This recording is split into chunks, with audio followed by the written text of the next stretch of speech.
What if everything we think we know about the universe is just the surface of something far stranger? Picture standing on the shore of an endless cosmic ocean, staring at the waves, while beneath the surface, currents move in patterns we can't even begin to fathom. That's the unsettling truth about our universe. The stars, galaxies, and even the empty space between them might be hiding architectures so bizarre they rewrite the rules of reality itself. For centuries, we've mapped the heavens, believing we understood their design until new discoveries tear the map in half, revealing gaps where entire dimensions or invisible grids could be lurking. This isn't science fiction. Right now, physicists are grappling with theories that suggest the universe isn't just expanding, it's folding, twisting, or maybe even vibrating with hidden frequencies. Some argue space is pixelated like a cosmic hologram. Others propose that dark matter isn't just invisible, it's shaped into vast, unseen walls guiding galaxies like puppet strings. And then there's the spine-chilling idea that our entire cosmos could be one bubble in an endless froth of universes, each with different laws of physics. These aren't wild guesses, they're serious attempts to explain why the universe behaves in ways that defy every textbook. So today, we're pulling back the curtain. Over the next 30 theories, we'll journey through the most compelling ideas about what might really be stitching the universe together. From cosmic webs made of pure math to dimensions curled so tightly they're hiding in plain sight. Some will sound impossible, others might just click into place, answering questions you've carried since childhood. But one thing's certain, by the end, you'll look up at the night sky and wonder what else is out there waiting unseen in the dark. Let's begin. What if the world around us, the depth of a canyon, the curve of a galaxy, even the space between your fingertips is nothing but an illusion? The holographic principle suggests exactly that. Our three-dimensional universe might be nothing more than a projection, like light cast from a cosmic film reel, with the real action happening on a distant two-dimensional surface. This theory didn't emerge from wild speculation, but from one of the most perplexing puzzles in physics, black holes. When scientists calculated how information behaves at the edge of a black hole, they found something startling. The amount of data it could hold wasn't proportional to its volume, as you'd expect, but to its surface area. It was as if everything inside was being encoded on its outer shell, like a message written on the skin of a balloon. This revelation flipped our understanding of space on its head. If a black hole's interior can be described entirely by its surface, could the same be true for the entire universe? Imagine peeling back reality like layers of an onion, only to find the deepest truths aren't hidden in the center but painted on the outermost skin. Some physicists argue that every event, every particle, even your own thoughts, might be shadows cast from a flat, distant boundary we can't see. It's as if we're living inside a cosmic hologram where the richness of 3D existence is just a trick of the light. But how could this possibly work? Think of a credit card hologram tilted, and the flat sticker suddenly shows depth, movement, even layers that seem impossibly real. The holographic principle suggests our universe operates similarly, with information about every object, every force, encoded in tiny, pixel-like bits on the edge of space. Even stranger, this could solve one of physics' biggest headaches, the clash between gravity and quantum mechanics. In a holographic universe, gravity might not be fundamental at all, just a side effect of how the deeper 2D code interacts. Skeptics argue this sounds like philosophy, not science, but experiments are underway. Super-sensitive detectors are searching for pixelation in the fabric of space, hints that reality has a resolution limit, like a digital image zoomed in too far. Others are simulating holographic universes in labs, watching how lower dimensional systems might give rise to higher dimensional phenomena. The implications are staggering. If true, it means every law of physics, every star in the sky, even the passage of time, could be secondary, a shimmering mirage over a deeper, simpler reality. So the next time you look up at the night sky, consider this. The vastness you're seeing might be the universe's grandest illusion, a 3D movie playing on the surface of something impossibly flat. And if that sounds unsettling, just wait, it's only the first of 30 ways our cosmos might be hiding its true shape. Now imagine threading a needle through the fabric of reality itself, not with silk, but with defects left behind in the first chaotic moments after the Big Bang. These are cosmic strings, hypothetical cracks in space-time so thin, a single one stretching across the universe might weigh less than a mountain yet distort everything around it. Picture a scar left over from the universe's fiery birth, thinner than a proton but dense enough to bend light, twist space, and possibly even crumple time into knots. These strings aren't just theoretical curiosities, they're potential architects of the cosmos.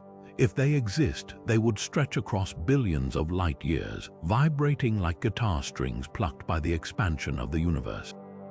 Their gravity would be so intense, they could slice through galaxies without touching a single star, yet warp the space around them so severely, they'd create double images of distant objects, a phenomenon called gravitational lensing. Astronomers might already be seeing these effects without realizing it. Strange, duplicate quasars or galaxies aligned in ways that defy ordinary physics. But the weirdest possibility, cosmic strings could twist spacetime so tightly, they'd stitch closed time-like curves into the universe, essentially, loops where time folds back on itself. Near a cosmic string, if you traveled in just the right path, you might return to your starting point not just in space, but in time. It's not quite a time machine, but it's the closest thing physics currently allows without breaking Einstein's rules. The catch, these strings would be nearly impossible to spot directly. They'd leave no light, no shadow, only subtle ripples in the cosmos's behavior, yet there's hope. If two cosmic strings crossed or snapped, they'd send shockwaves through spacetime itself, gravitational waves detectable by observatories here on Earth. Some researchers are scouring data from LIGO and other detectors, listening for the faintest tremors that might betray a string's existence. Others are simulating the early universe's conditions, hunting for clues about how, or if these defects could have formed in the first place.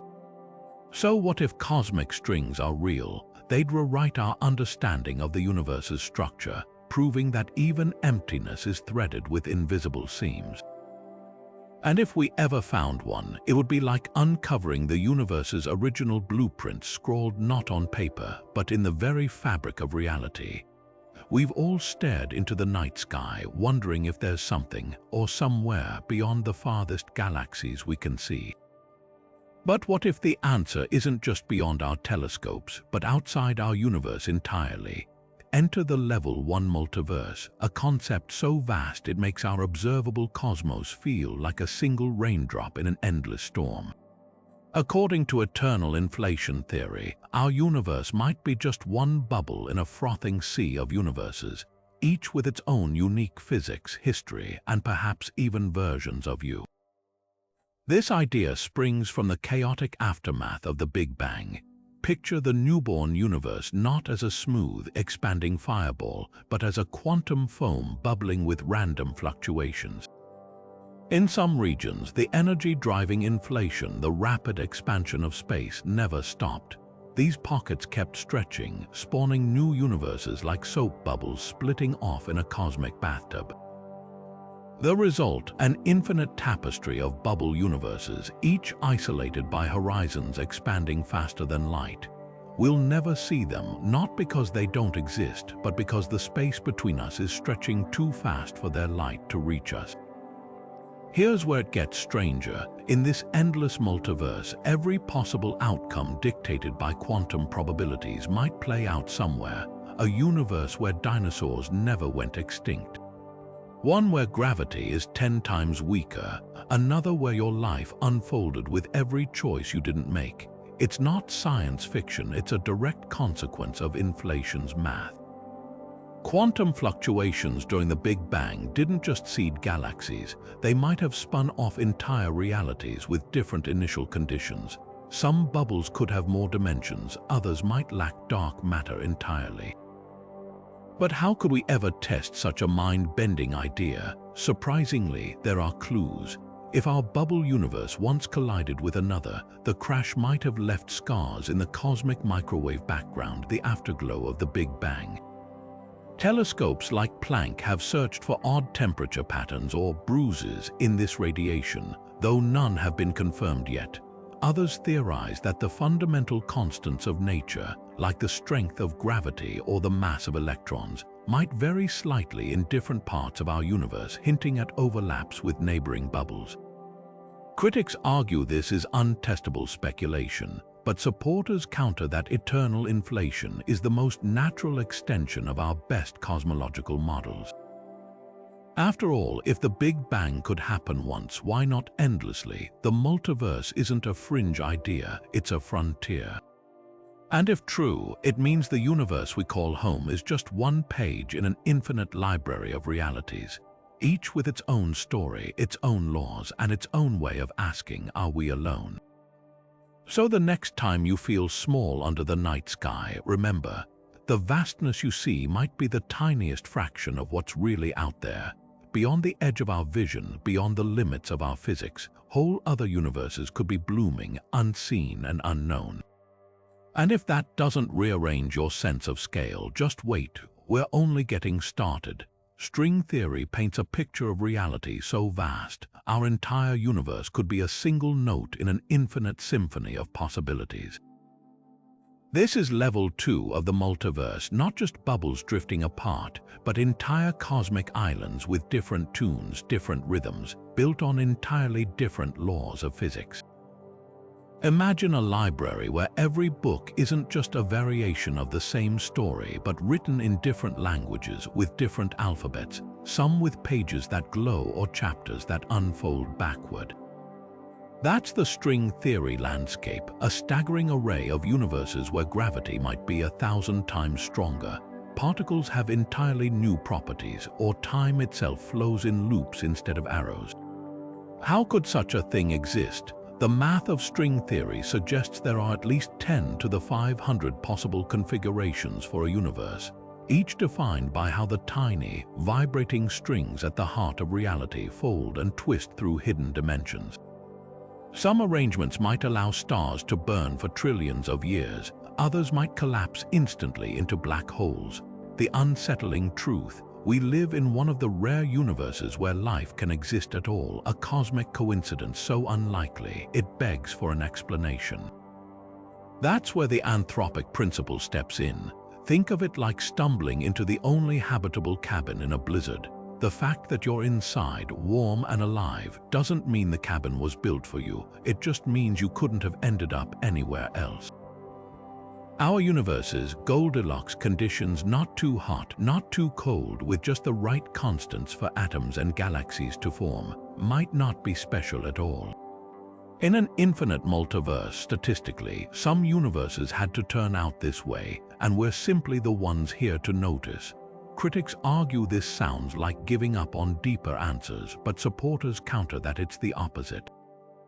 The multiverse could explain why fundamental forces seem so finely tuned. The strength of gravity, the mass of electrons. If every possible value exists somewhere, we were bound to land in the version where those numbers allow planets, oceans, and minds to exist. Some physicists take it further.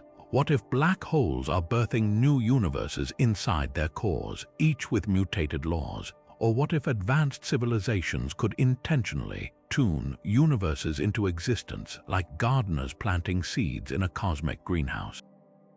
The evidence, as always, is elusive, but there are hints. If our universe collided with another in the distant past, the crash might have left imprints in the distribution of galaxies or the cosmic microwave background. Others search for mathematical signatures, patterns in the constants of nature that suggest a selection effect. For now, the string theory multiverse remains a breathtaking possibility. Not just that we're alone in the cosmos, but that we're one of countless realities, each playing by its own rules, most too strange for life, a few just right, and none ever knowing the others exist.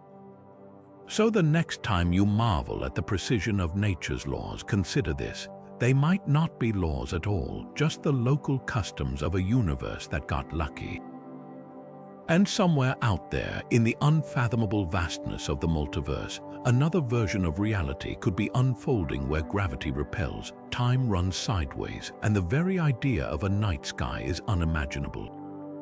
If every moment of uncertainty in your life split the universe into two, where every choice, every chance, every quantum roll of the dice didn't just branch into possibility, but into actuality, then right now, infinite versions of you are living out lives you'll never know.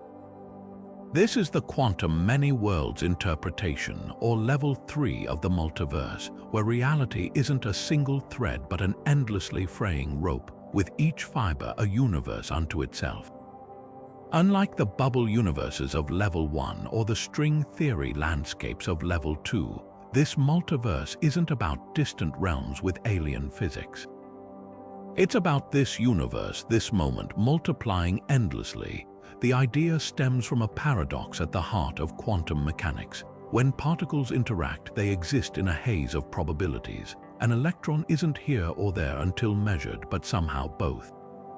The traditional Copenhagen interpretation says observing the particle forces it to choose a state, but many worlds flips the script. What if it never chooses at all? What if every possible outcome happens just in separate, branching realities? Imagine a coin toss. Heads, you take the job. Tails, you turn it down. In many worlds, there's no single outcome. The universe splits, and both versions of you carry on, unaware of the other. This isn't just about big life choices. At the quantum level, particles are making these decisions constantly.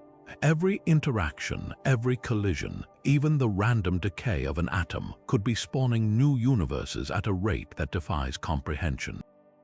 The math suggests a staggering truth. There might be universes where dinosaurs still roam, where the Nazis won World War II, or where you never hit the snooze button this morning. The catch: these branches aren't parallel timelines you could visit. They're entirely separate realities, forever out of reach.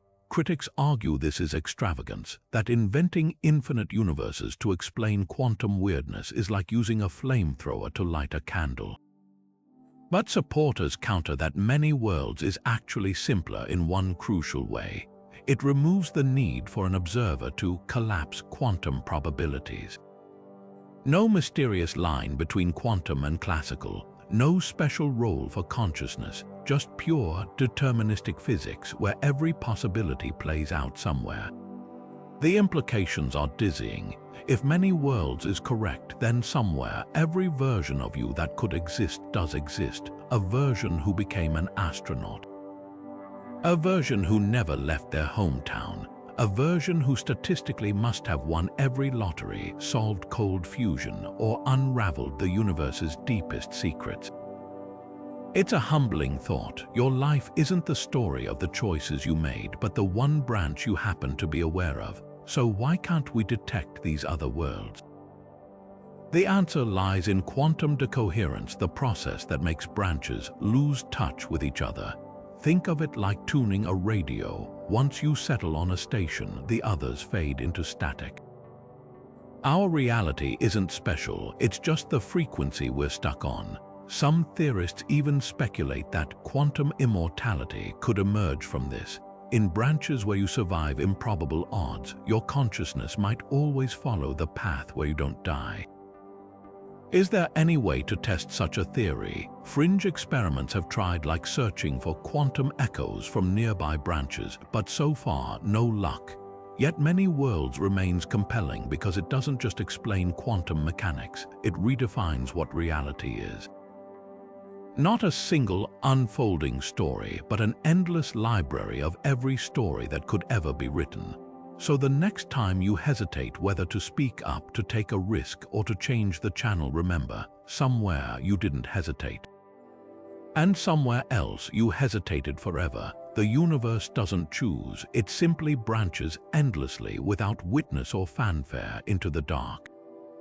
What if every equation scribbled on a chalkboard, every geometric shape, every possible pattern of numbers isn't just an abstract idea but a real physical place? This is the level 4 multiverse, where mathematics is reality, and every coherent structure described by numbers or logic exists somewhere as a universe unto itself. Proposed by physicist Max Tegmark, it's the most radical tier of the multiverse hypothesis, dissolving the line between math and physics entirely. Forget bubbles or branching timelines here. The multiverse isn't just described by mathematics, it is mathematics in the most literal sense. Imagine a library where every book isn't written in words but in equations, and each volume is a self-contained cosmos, a universe where the rules are based on prime numbers. Another where geometry follows fractal patterns instead of Euclidean ones, one where time has 7 dimensions or where gravity operates inversely. In Tegmark's view, these aren't thought experiments, they're as real as the universe we inhabit. The only difference, ours happens to have the particular mathematical structure that allows stars, planets, and minds to exist. But how could math be reality? Tegmark argues that when we describe the universe with equations, we're not just modeling it, we're revealing its intrinsic nature. Think of a computer simulation. At its core, it's just math executing in silicon. The level 4 multiverse suggests our reality might be the same, just running on a deeper, more fundamental layer. Even stranger, this could explain why math is so eerily effective at describing the cosmos. As physicist Eugene Wigner once wondered, why does math have an unreasonable effectiveness in physics? Maybe because they're two sides of the same coin. Critics push back hard. Philosophers argue this blurs the line between science and metaphysics. How could we ever test a theory where every possible mathematical structure exists? If a universe can't interact with ours, doesn't that make it, by definition, beyond empirical scrutiny? Tegmark counters that untestability doesn't equal falsifiability. Some mathematical universes might leave fingerprints in ours, like anomalies in cosmic expansion or deviations from quantum probabilities. Others suggest the level 4 multiverse isn't a scientific theory at all, but a philosophical stance, the ultimate expression of the Copernican principle, demoting our universe from special to just another entry in an infinite mathematical catalog.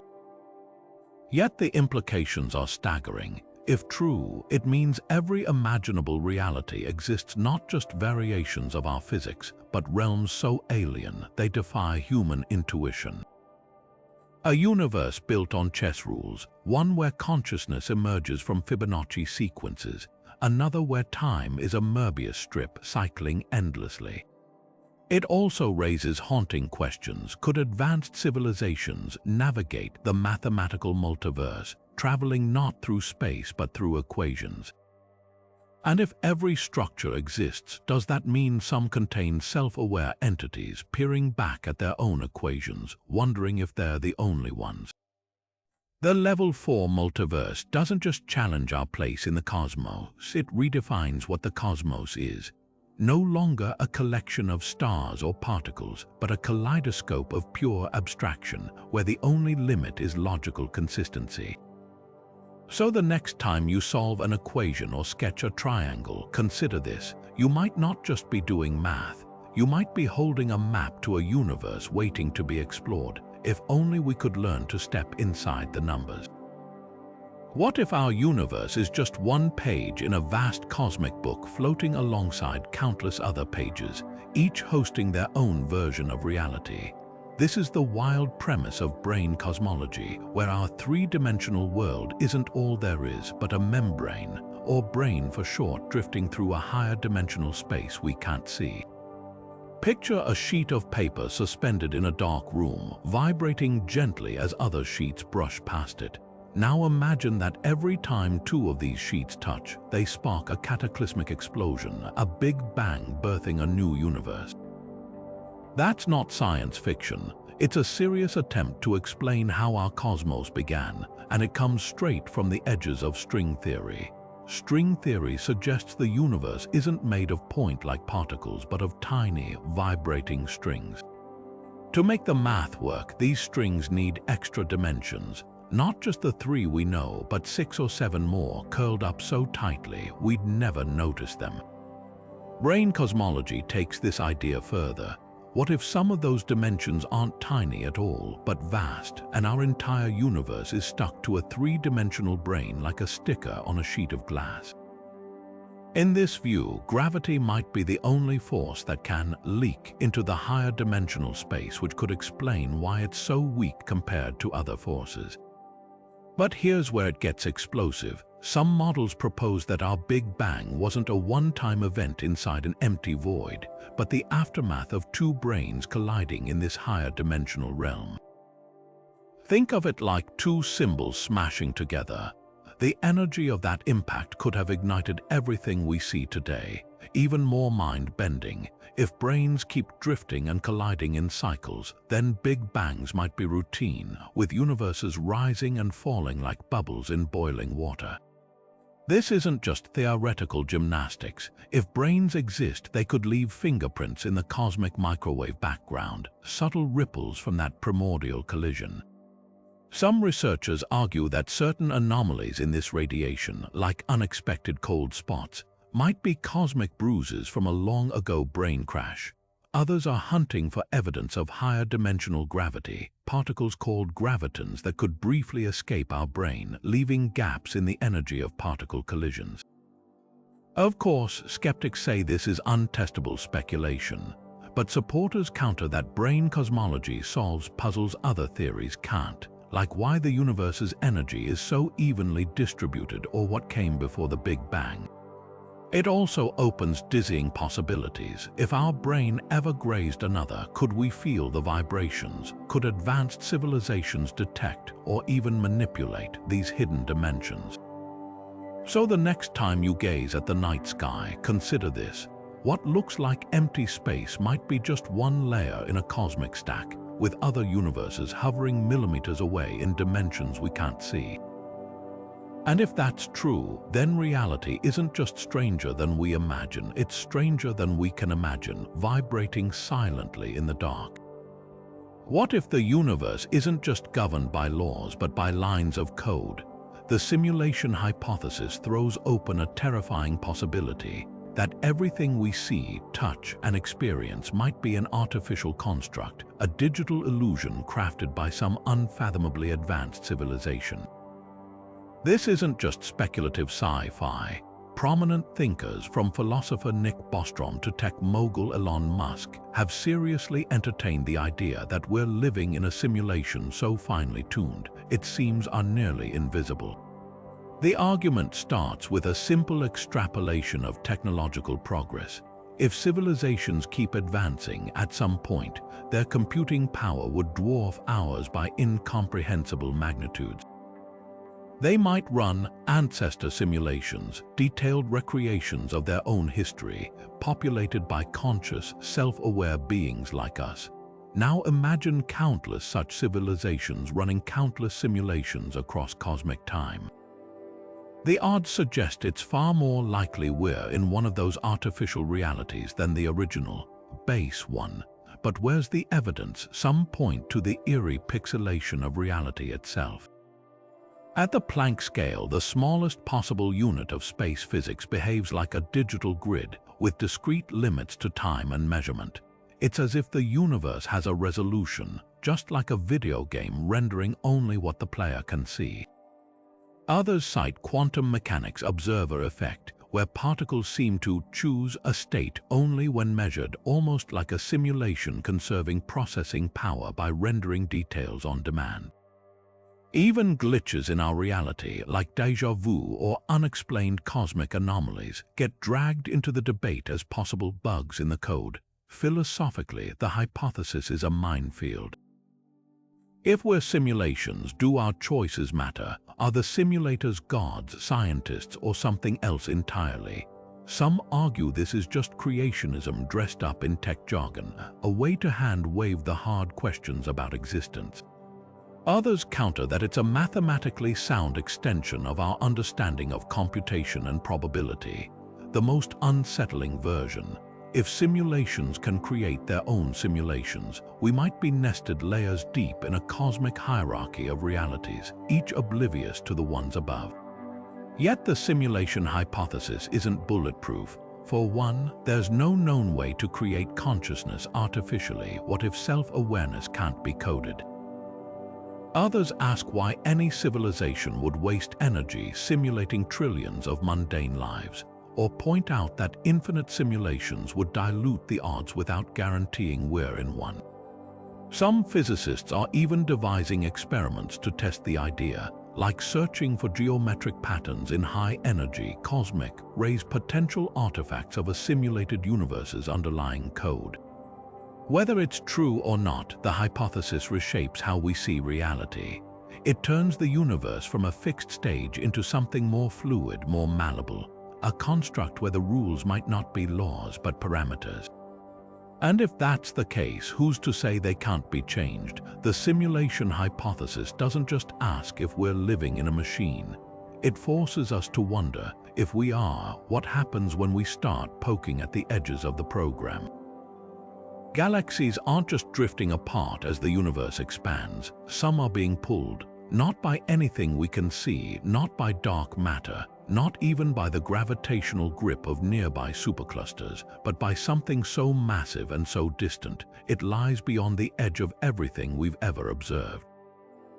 Astronomers call this enigma dark flow, and it's as unsettling as it sounds. Imagine throwing a ball straight up, only to watch it curve sharply sideways midair, as if tugged by an invisible hand. Now picture that happening to entire galaxies, thousands of them, all streaming toward a single patch of nothingness at speeds nearing 2 million miles per hour.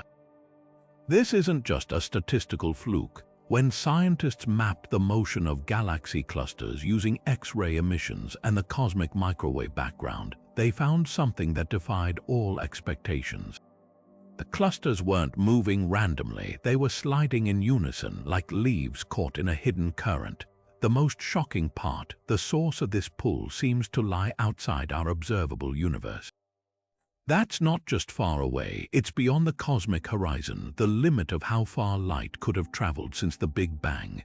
Whatever's out there, we'll never see it directly.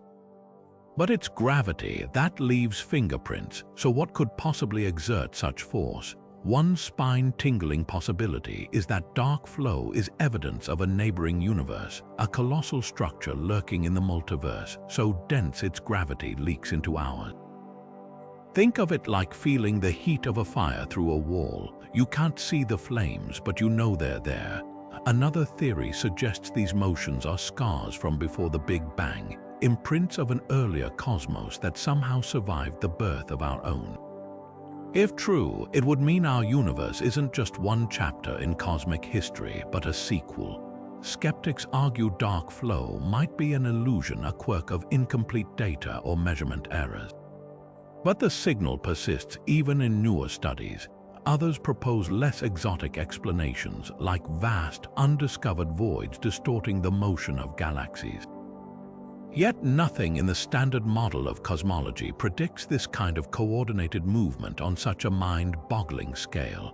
If dark flow is real, the implications rewrite the rules.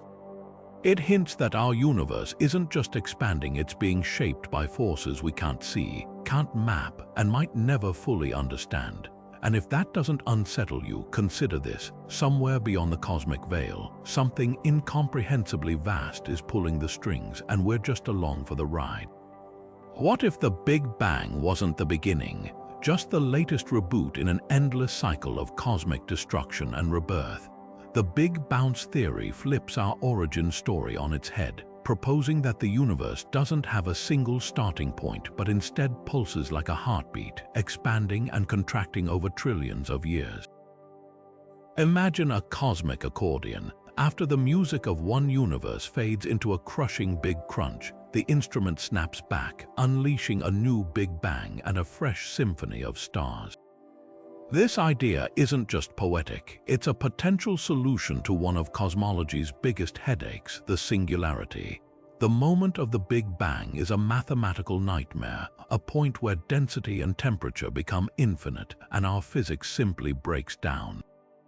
But in a bouncing universe, there's no true singularity. Instead, the collapse halts at a fraction of a second before total oblivion, when quantum gravity effects kick in like a cosmic trampoline, hurling spacetime back outward. Recent breakthroughs in loop quantum gravity, a framework that treats space as a woven fabric of tiny, indivisible threads, suggest this bounce could be real. The equations show that at extreme densities, gravity becomes repulsive, turning collapse into expansion without a trace of infinity. Yet there's a glaring problem: entropy. The second law of thermodynamics states that disorder always increases, meaning each bounce should start with more chaos than the last. Over infinite cycles, the universe would become a lukewarm soup of particles devoid of structure. So how could we have galaxies, planets, or even ourselves? Some theorists propose that entropy somehow resets during the bounce, a cosmic defragmentation where information isn't lost but reprocessed. Others argue that dark energy, the mysterious force accelerating our universe's expansion, might dilute entropy enough to allow for fresh starts, the most tantalizing clue. The cosmic microwave background. If a previous universe existed before ours, its gravitational waves might have imprinted faint swirls in this afterglow. Scientists are scouring data from telescopes like Planck for these primordial fingerprints, though none have been confirmed yet. Meanwhile, alternative bounce models suggest our universe didn't emerge from a crunch but a collision like two universes in a higher dimensional space smashing together and rebounding. Whether the Big Bounce is true or not, it reshapes how we see time. No longer a straight line from birth to heat-death, but a loop without beginning or end. And if the cycle holds somewhere in the distant future, long after the last star winks out, the universe might take a deep breath and begin again. What if the universe doesn't end with a whimper or a bang, but a reset so subtle, even time itself loses meaning? Roger Penrose's conformal cyclic cosmology proposes exactly that, an endless loop of universes, each one reborn from the ashes of the last, not through a violent crunch or collision, but through a quiet mathematical transformation. Picture a tape recorder playing a song until the very last note fades into silence.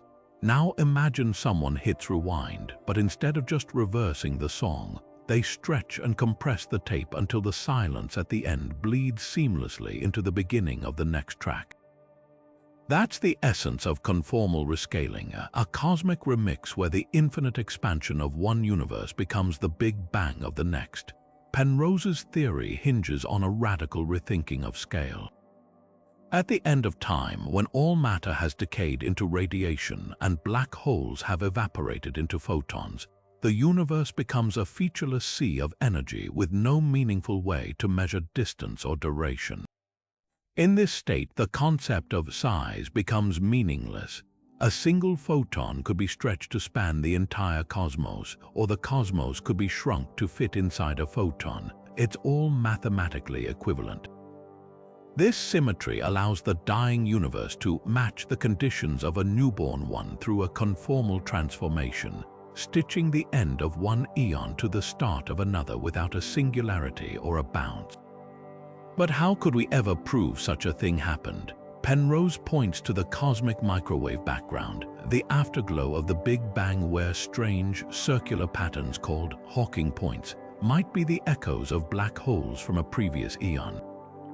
These points, named after Stephen Hawking, would be the last gasp of supermassive black holes that evaporated via Hawking radiation, imprinting their final moments onto the fabric of the next universe as faint, concentric rings of temperature variation. Imagine a pond freezing over while ripples from a long-gone pebble are still visible in the ice. That's the kind of fossil evidence Penrose believes we're seeing. Critics argue these patterns could just be statistical noise or artifacts of data processing. After all, the cosmic microwave background is riddled with anomalies, and cherry-picking a few circular ones might not mean much. Others question whether conformal rescaling can truly preserve information across eons without violating thermodynamics. If the universe forgets its own scale, does it also forget its history? Yet there's a haunting beauty to the idea. It means the cosmos isn't just cyclical, it's eternal in the purest sense, with each iteration born from the silence of the last. No beginnings, no endings, just an endless dance of expansion and reset, where every universe inherits traces of its ancestors. If Penrose is right, those faint rings in the sky aren't just data. They're signatures from a time before time, whispers from a universe that once was, calling to us across the void. The universe we know bursts forth from fire, from a speck of infinite heat, or does it? The ekpyrotic universe theory offers a radically different origin story. Not a bang, but a quiet brush of cosmic membranes in the unseen depths of higher dimensional space. Picture two vast parallel sheets floating in an 11-dimensional void, drawn together so slowly and smoothly that when they finally meet, their collision doesn't erupt in chaos, but unfolds with eerie precision, seeding galaxies instead of scattering debris. This is the core of the ekpyrotic model, a cold, almost graceful alternative to the violent frenzy of inflation. The theory springs from string theory's brane cosmology, where our universe is a three-dimensional brane adrift in a bulk of hidden dimensions. Unlike the high-energy crashes proposed by other models, ekpyrosis suggests a slow, controlled approach like two sheets of paper gliding together in still water. The key lies in the way energy transfers during this cosmic rendezvous. Instead of a fiery explosion, the collision converts the brane's kinetic energy into the particles and radiation that fill our universe, all while keeping temperatures low enough to avoid the singularity problem that plagues traditional Big Bang scenarios. But how does this stack up against the evidence? The cosmic microwave background, our baby picture of the universe, holds the answer. Inflation predicts a very specific pattern of temperature fluctuations, a fingerprint of rapid expansion stretching quantum ripples across the sky. Ekpyrosis, by contrast, suggests a smoother distribution of those fluctuations, with subtle differences in how gravity waves imprint on the afterglow. For years, inflation seemed to match the data better, but newer analyses reveal intriguing anomalies, regions of the CMB that are oddly quiet, lacking the expected swirls of primordial gravitational waves. These gaps might align with the ekpyrotic model's predictions, where collisions produce fewer of these waves than inflation's chaotic burst. Critics push back, arguing that ekpyrosis requires near impossible fine-tuning. The branes must approach at just the right angle, just the right speed, with just the right properties to birth a universe like ours. It's like balancing a pencil on its tip for billions of years, technically possible, but wildly unlikely without some hidden mechanism guiding it. Supporters counter that our very existence is proof of fine-tuning, whether in inflation or ekpyrosis, and that higher dimensional physics might offer natural solutions we haven't yet uncovered. The debate isn't just academic. If the ekpyrotic model is correct, it reshapes our understanding of time itself. Inflation implies a singular beginning, but ekpyrosis suggests cycles branches that might collide, part, and collide again in an endless cosmic dance. It also hints that our universe isn't alone. Other branes could be drifting in the bulk, each hosting their own versions of reality, forever unseen but bound to ours by the faintest gravitational whisper. So while the fireworks of the Big Bang dominate textbooks, the ekpyrotic universe whispers another possibility. That creation isn't always born from chaos, but from something quieter, slower, a touch in the dark that set everything in motion without a sound. What if our universe isn't expanding into nothingness but falling into the abyss of something far stranger? The black hole universe theory turns cosmology inside out, suggesting everything we know, every galaxy, every star, even the fabric of spacetime itself, might be the interior of a black hole in a larger, unseen cosmos. Imagine a Russian nesting doll, but instead of wooden figurines, each layer is a universe swallowed by the next, with our reality tucked deep inside the gravitational throat of a monstrous singularity. This idea isn't just poetic speculation, it emerges from the eerie parallels between black hole physics and the Big Bang. When a star collapses into a black hole, its matter crushes down to an infinitely dense point, a singularity. But what happens beyond that point? Some theorists propose the singularity doesn't mark the end, but a bridge. The extreme warping of space-time inside a black hole could twist so violently that it pinches off into a new region of space, birthing an entire universe in the process. Our Big Bang, then, might have been the moment a dying star in some parent universe sealed us off in our own cosmic bubble. The math is startlingly plausible. Black holes curve space-time so severely that time and space switch roles. Falling inward becomes moving forward in time. If you could survive the descent, you'd find the black hole's center isn't a point in space, but a moment in time, the beginning of a new universe. Even more compelling, this could explain dark energy.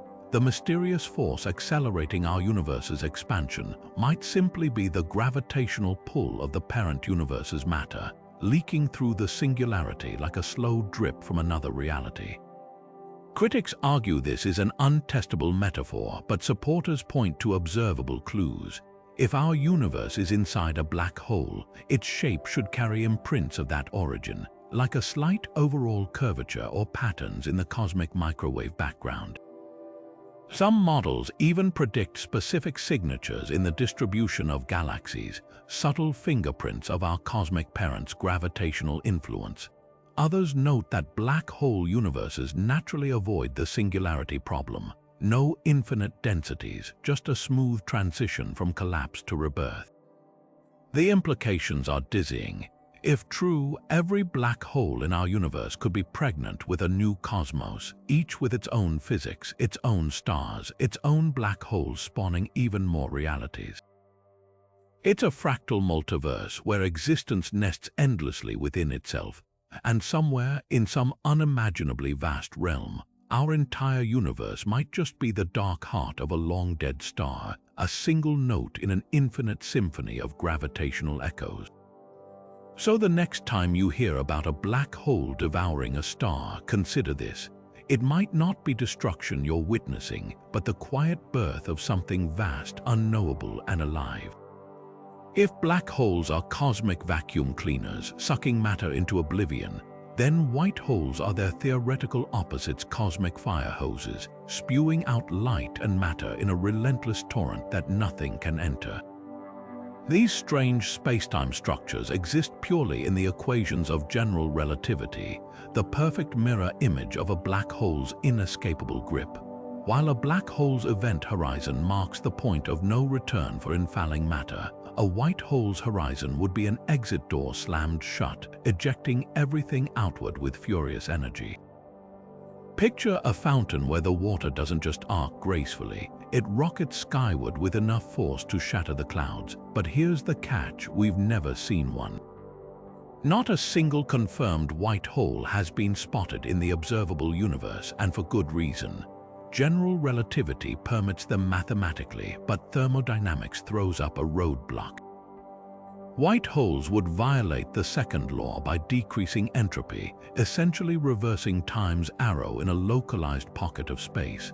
They'd also be spectacularly unstable. Any stray dust particle or photon attempting to enter would destabilize the entire system, collapsing the white hole into a black hole almost instantly. Yet some theorists argue they might exist as fleeting phenomena, brief flashes in the cosmic dark, spewing primordial matter before vanishing like mirages. This is where wormholes enter the conversation.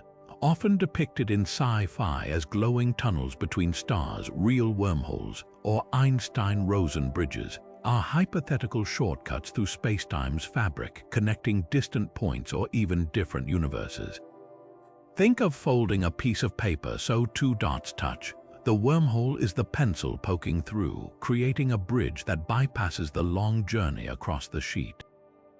For a stable, traversable wormhole to exist, it would need exotic matter with negative energy to prop open its throat, preventing it from snapping shut like a cosmic bear trap. Quantum gravity theories love these ideas. In loop quantum gravity, white holes could emerge from the remnants of evaporating black holes, like a dying star's final act being the birth of a radiant counterpart. String theory suggests wormholes might be tangled strings vibrating through hidden dimensions, their ends appearing as separate points in our universe.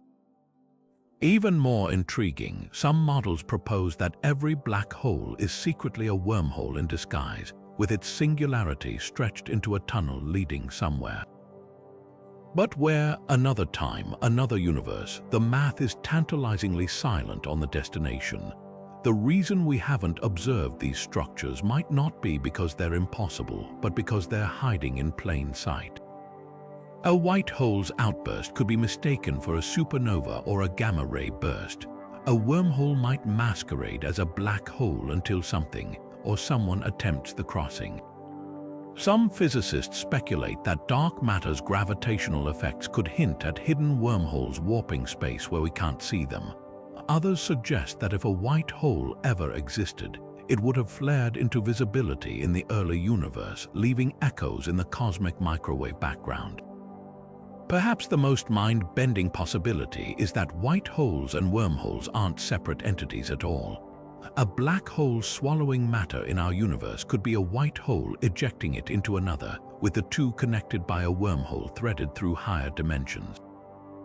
In this scenario, the Big Bang itself might have been the explosive birth of a white hole, our universe pouring forth from the remnants of a collapsed cosmos we'll never see. Every equation says these things could exist. Reality, so far, says otherwise. But in a universe where space-time can curve, warp, and even tear, the line between science and speculation is thinner than the event horizon of a dying black hole, and just as full of secrets. Something is wrong with the universe, or at least with the way we thought it was supposed to look. Hidden in the cosmic microwave background, that ancient afterglow of the Big Bang, lies a bizarre pattern scientists call the axis of evil. It sounds like a villain from a space opera, but this is no fiction. It's a mysterious alignment in the very fabric of reality, a preferred direction etched into the universe's oldest light that shouldn't exist.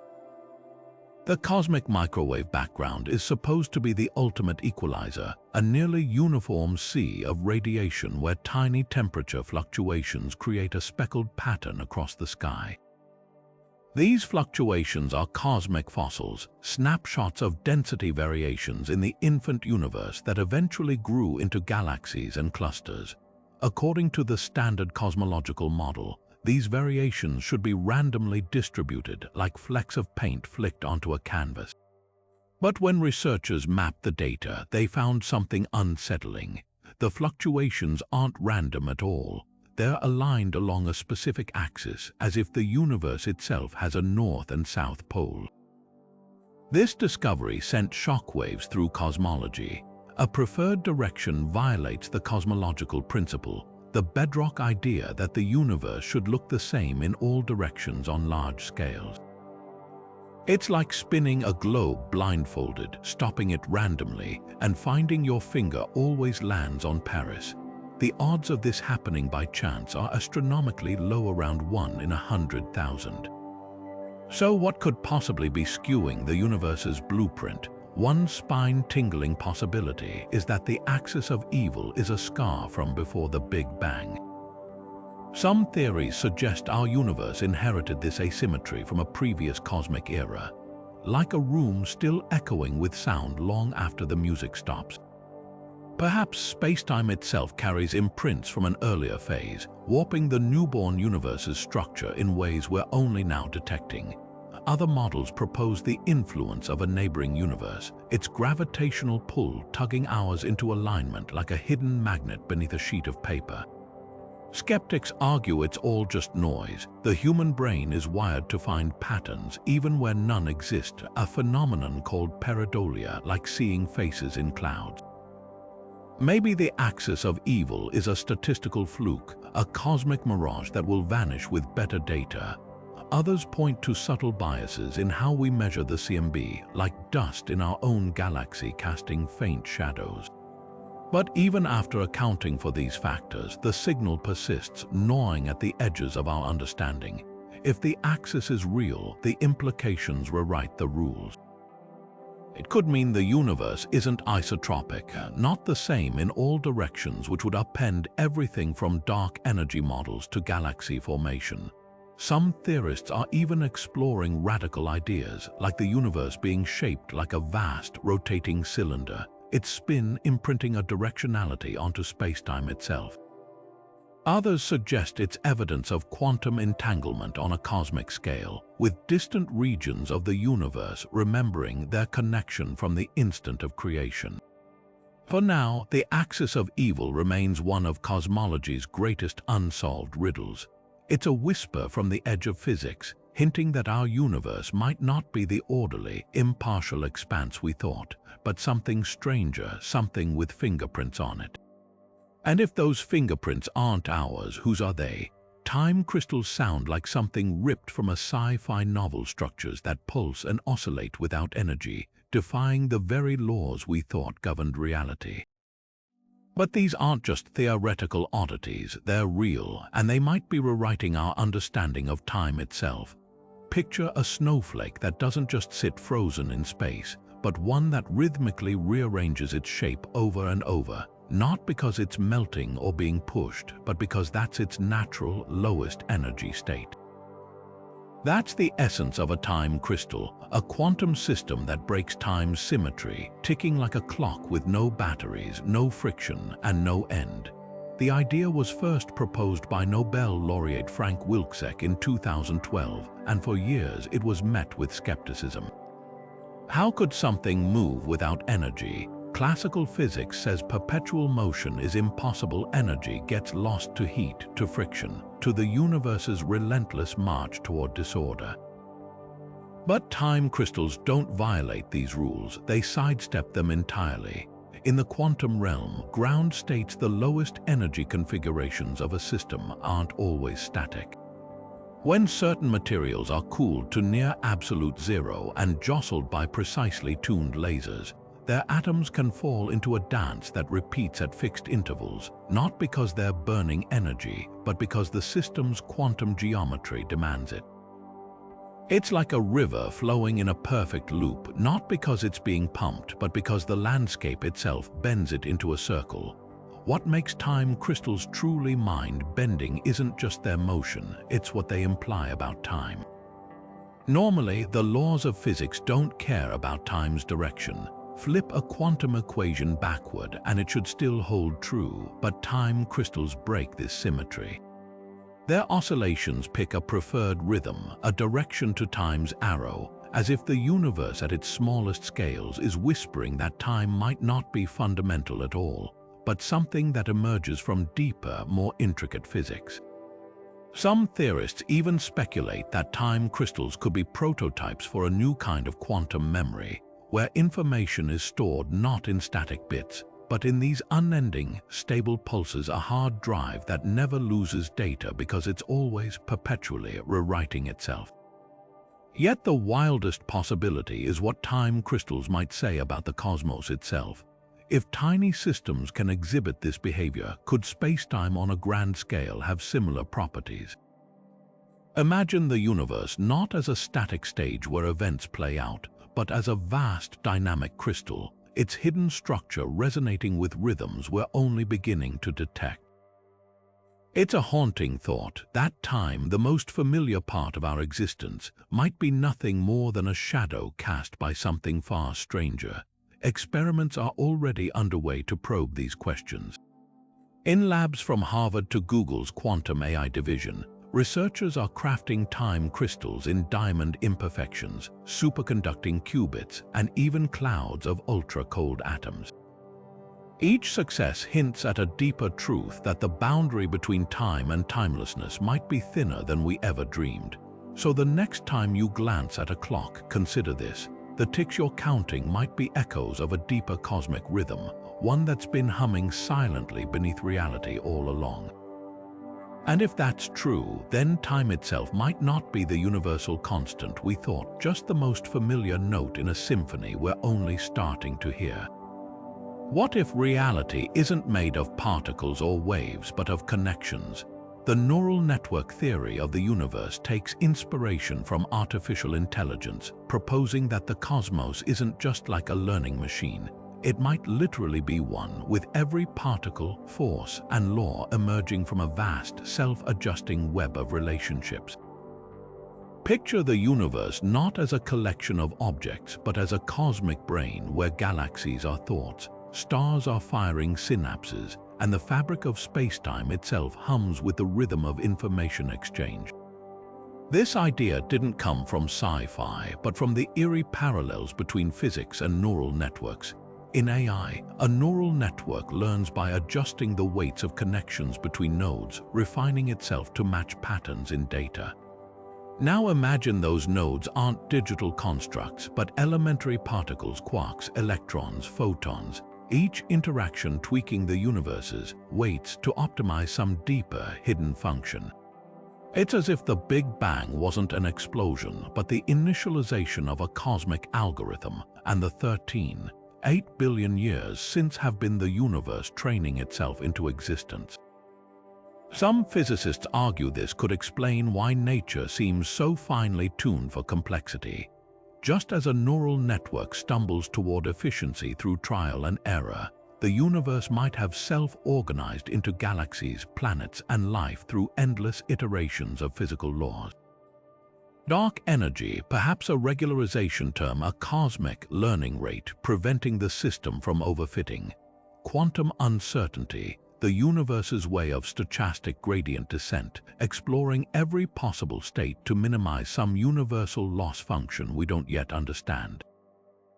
Skeptics dismiss this as metaphorical sleight of hand, a clever analogy stretched too far, but supporters point to concrete math. Quantum field theory already describes particles as excitations in fields, not unlike activations in a neural layer. Even gravity's curvature of spacetime mirrors how neural networks deform their latent spaces to fit data. And if the universe is a network, it might have a natural architecture, holographic, with information encoded on its boundary and projected inward, just like certain AI models compress high-dimensional data into lower-dimensional representations. The most unsettling implication, consciousness. If the universe is a learning system, could self-awareness be an emergent property, like a subroutine recognizing its own patterns? It's not that we're living in a simulation, it's that reality itself might be a kind of computation, with our minds as fleeting flickers in its vast self-referential dance. For now, the theory remains speculative, but tests are conceivable. If spacetime has a computational structure, there might be fundamental limits to its precision, a Planck scale not just for space but for information. Quantum gravity experiments could hunt for these pixel-like seams in reality. Others suggest looking for anomalies in the cosmic microwave background, mathematical echoes of the universe's training data. Whether the neural network theory holds or not, it reframes our place in the cosmos. We're not just observers of the universe, we might be its way of understanding itself, nodes in a grand, self-learning system reaching toward its own unknowable goals. And if that's true, then every star, every atom, every thought could be part of a computation so vast, even time is just another weight in the network's hidden layers. Gravity has always been the universe's most familiar mystery, the force that keeps our feet on the ground and planets in their orbits, yet defies explanation at the quantum scale. But what if we've been thinking about it backward? Eric Verland's entropic gravity theory flips the script entirely, proposing that gravity isn't a fundamental force at all, but a side effect of something far more primal, entropy. the relentless drive toward disorder that governs everything from melting ice cubes to dying stars. Picture a crowded room where everyone's constantly shuffling to create space gravity. In this view is the statistical nudge that emerges from the collective desire of particles to maximize their freedom, not some invisible tug between masses. This radical idea springs from the holographic principle, which suggests that all the information in a volume of space can be encoded on its boundary like a cosmic projector screen. Verland takes this further, arguing that gravity arises from changes in the entropy, the hidden information on these holographic screens. When a mass like a star or planet sits in space, it alters how information is distributed on the surrounding boundary, creating a kind of gradient. Particles respond to this gradient not because they're being pulled, but because it's the path of least resistance, the way heat flows from warm to cold or ink spreads in water. In this framework, Newton's apple didn't fall because of a force. It fell because the universe's information structure made that direction the most statistically likely. The implications are staggering. Entropic gravity could explain dark matter without inventing new particles. Observations show galaxies rotate faster than their visible mass should allow, but instead of invoking invisible matter, Verland's theory suggests it's the entropy gradient, the way information is arranged at galactic scales, that generates extra apparent gravity. It's as if we've spent decades searching for missing puzzle pieces, only to realize the picture was complete all along. We just misunderstood the rules of the game. Even quantum mechanics gets a fresh perspective. The randomness of particles might stem from the same informational shuffling that births gravity, linking the cosmos's largest and smallest behaviors in one elegant framework. Critics argue that entropic gravity remains untested, and some calculations struggle to match precise astrophysical data. But proponents point to tantalizing hints, like anomalies in low acceleration systems where Verland's predictions diverge from Newton and Einstein. Others note that if gravity is emergent, not fundamental, it could resolve the century-old feud between general relativity and quantum theory. No theory of everything required, because gravity was never a force to begin with, just a cosmic illusion born from the universe's deepest tendencies. So the next time you drop a pen or watch the moon's slow arc across the sky, consider this. What feels like gravity's grip might just be the universe sighing toward disorder, one infinitesimal adjustment at a time. And if that's true, then the force that shapes galaxies and binds atoms could be nothing more than nature's way of keeping its accounts balanced, a ledger written not in equations, but in the silent, ceaseless dance of information.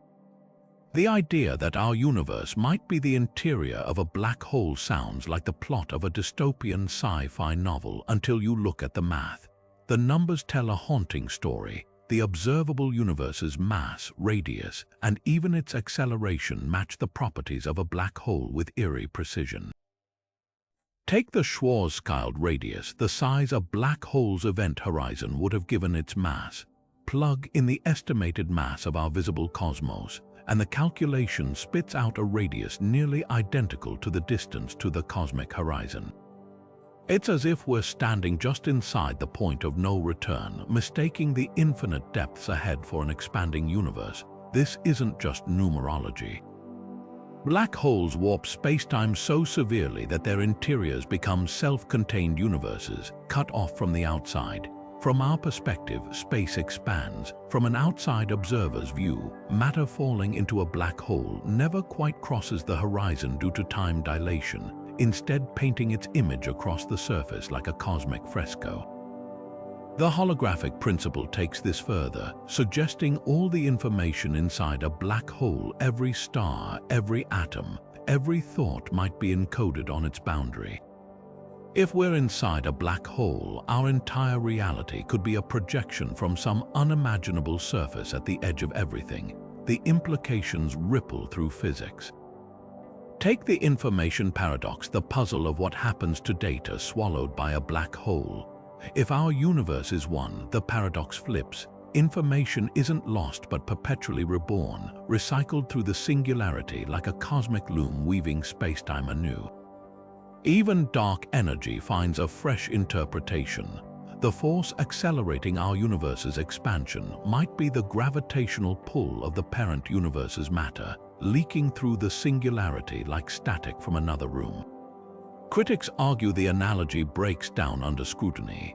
Our universe lacks the extreme tidal forces of a black hole's interior, and the Big Bang's uniformity contradicts the chaotic crushing of stellar collapse. But supporters counter that quantum effects near the singularity could smooth out those extremes, birthing a new cosmos from the wreckage of the old. Some models even suggest black holes create baby universes with mutated physical constants, meaning our laws of nature might just be the local bylaws of this particular cosmic prison. If the theory holds, it reshapes how we see existence. Galaxies aren't just drifting apart, they're falling toward an event horizon we'll never reach, like birds flying in an expanding cage. The night sky's blackness isn't empty space, it's the veil of an ultimate boundary, hiding whatever lies beyond. And if black holes birth universes, then every singularity in our cosmos might be pregnant with new realities, each unknowing they're nested inside something older, vaster, and forever out of view. So the next time you gaze at the stars, consider this. You might not be looking out into the cosmos, but up at the walls of a well, an abyss so deep its shadow stretches across eternity. What if time isn't a smooth river flowing from past to future, but a string of beads, each moment discrete, separate, connected only by cause and effect? This is the core idea behind causal set theory, a radical reimagining of spacetime where the universe isn't a continuous fabric but a tapestry woven from tiny, indivisible knots of causality. Picture throwing a handful of sand into the wind. Each grain represents an event, a single atom of spacetime, and the way they land defines which events can influence others. The result isn't a flowing timeline but a vast, shimmering web of relationships, a universe built not on distance or duration, but on the simple question, what causes what? This approach tackles one of physics' oldest paradoxes, Zeno's arrow. If you shoot an arrow, Zeno argued, at any instant it must be motionless, so how does it ever reach its target? Classical physics shrugs this off with calculus, treating motion as infinitely divisible. But causal set theory takes Zeno seriously. If spacetime itself is granular, like pixels on a screen, then motion isn't smooth but a flicker between frames. The arrow doesn't move through space, it leaps between causal moments, each jump a fundamental unit of reality. It's as if the universe runs on a cosmic frame rate with Planck's scale, ticks too fast for us to perceive. The implications for time are profound. In general relativity, time is flexible, bending near masses like a rubber sheet. Quantum mechanics treats it as a rigid backdrop, indifferent to events. Causal sets sidestep the conflict entirely. Here, time isn't a dimension at all, it's an emergent property, like temperature arising from atomic motion. What we experience as the flow of time is just our macroscopic view of countless causal links, the way a movie seems continuous despite being made of still frames. This could explain why time has a direction. Causality itself is the arrow, with each event inheriting a timestamp from the network of causes that birthed it. Surprisingly, this abstract math echoes ancient philosophy. Buddhist thought describes reality as a chain of dependent origination, no inherent things, just relationships. Leibniz dreamed of a universe built from monads, indivisible units mirroring causal sets, atoms. Even modern computing thrives on causal logic, with processors executing instructions only when dependencies are met. The universe, it seems, might run on similar rules, yet causal sets aren't just philosophy. They offer concrete solutions to quantum gravity's headaches. In black holes, where relativity and quantum mechanics clash catastrophically, causal sets naturally cap spacetime's density at the Planck scale, avoiding infinite singularities. They also hint at a fix for the Big Bang's origin, no singularity, just the first grain in an ever-growing network. Some models even suggest the universe's expansion isn't space stretching, but new causal links constantly forming at the edges of the web. The theory isn't without skeptics. How do smooth, continuous phenomena like gravitational waves emerge from discrete jumps? Can causal sets reproduce Einstein's field equations, or do they rewrite gravity entirely? Experiments are still out of reach. Probing Planck-scale structure requires energies trillions of times beyond our colliders. But supporters argue that subtle signatures might lurk in high-precision cosmology, like anomalies in the cosmic microwave background's polarization or deviations in neutrino oscillation times. What makes causal sets so compelling is their simplicity. No extra dimensions, no hidden fields, just a universe built from the barest bones of cause and effect. It's a reminder that reality's deepest layers might not be stranger than we imagine, but simpler. The flow of time, the bend of space, even the whisper of quantum particles could all be shadows cast by something far more fundamental. A silent, shimmering web of connections ticking forward one grain at a time. What if the entire universe, every galaxy, every atom, every conscious thought is just a fleeting spark in an infinite sea of nothingness? The quantum fluctuation theory suggests exactly that. Our cosmos might be nothing more than a rare, temporary bubble of order in an otherwise lifeless void. This idea doesn't come from poetic speculation, but from the cold math of thermodynamics. In a truly eternal and featureless void, even the most improbable events must occasionally happen, including the spontaneous appearance of an entire universe. Think of it like boiling water. Most bubbles vanish instantly, but every once in a while, one grows large enough to sustain itself before popping. Our universe could be that accidental survivor, a statistical glitch in the endless quiet. The roots of this theory stretch back to 19th century physicist Ludwig Boltzmann, who realized that even in a universe tending toward chaos, tiny pockets of order must occasionally arise. His thought experiment imagined something even stranger, a single, fully formed brane, now called a Boltzmann brane, fluctuating into existence, complete with false memories of a past that never was. If random fluctuations can create a universe, why not just a lone observer hallucinating one?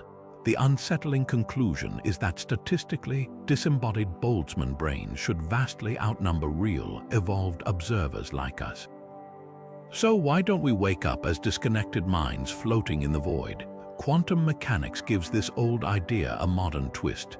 In the quantum vacuum, particles blink in and out of existence constantly, borrowing energy from nothingness so long as they vanish quickly enough.